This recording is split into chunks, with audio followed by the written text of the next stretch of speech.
Sanırım korna seslerinden rahatsız olduğunuz için böyle bir çözüm ürettiniz. Nasıl ortaya çıktı bu fikir? Ya arkadaşlarla aslında konuşuyorduk.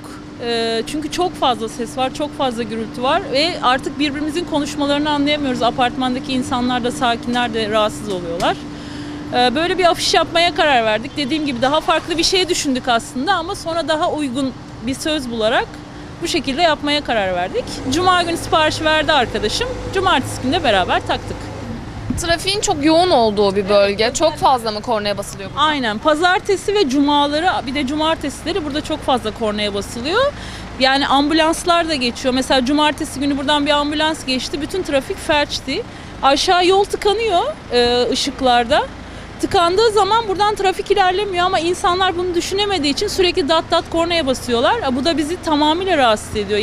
Yani kafamız şişiyor bütün gün. O yüzden böyle bir şeye karar verdik. Umarız etkili olmuştur. Tüm Türkiye'ye yayılır. İnsanlar daha birbirine saygılı olurlar diye düşünüyorum. Mahalle sakinleri olarak hep birlikte birleşip sanırım satın aldık. Birleştik. Aramızda bir para topladık. Herkes de bu paraya destek verdi. Uygun bir şekilde afişi yaptırdık. Peki asıldığı günden beri bir etkisi oldu mu sizce? Oldu. Tabii ki oldu. Yani daha az korna çalıyorlar ama birkaç kişi de böyle hani böyle biraz gıcıklığına basanlar da oluyor. Olmuyor değil.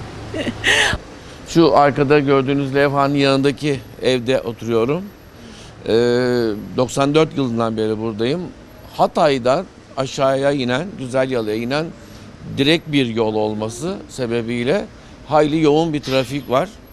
Ama ana cadde tıkandığı zaman bu yoğunluğu yaşayan kimseler maalesef saygısızca devamlı kornaya basarak sanki yolun açılması kornaya dayalıymış gibi tepki veriyorlar.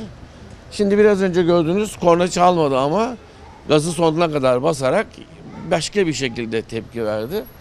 Tamam, insanların trafikte sıkışmasının yarattığı stresi anlıyoruz. Ancak bu stres başkalarına saygısızlık yapacak derecede devamlı kornaya basarak olmamalı.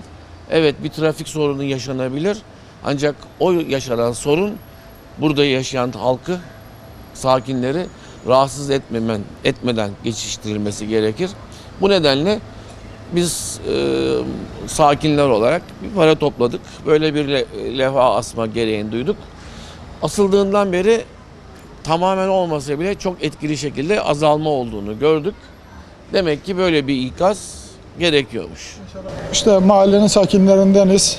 Tek yön burası. Sahile inen yol. Özellikle cumartesi, pazar millet yazlığa gidiyor.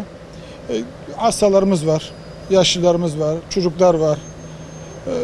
Yani millet çok rahatsız bu konuda. Mahalle sakinleri olarak herkes 5-10 cebinden açtıklarımızdan yaptırdık bu yazıyı. Sanırım etkili de oldu. Kornaya basan pek yok şu anda. İnşallah bütün Türkiye'ye yayılır. Yani boşuna kornaya basılmasın. Kaliteli şoför kornaya basmaz.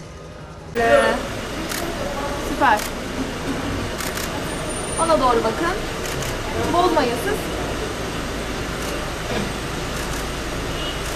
Fotoğraflar bize de atın da Instagram'da paylaşın. Tamamdır, süper. Ama burada çok sakin yaşıyoruz.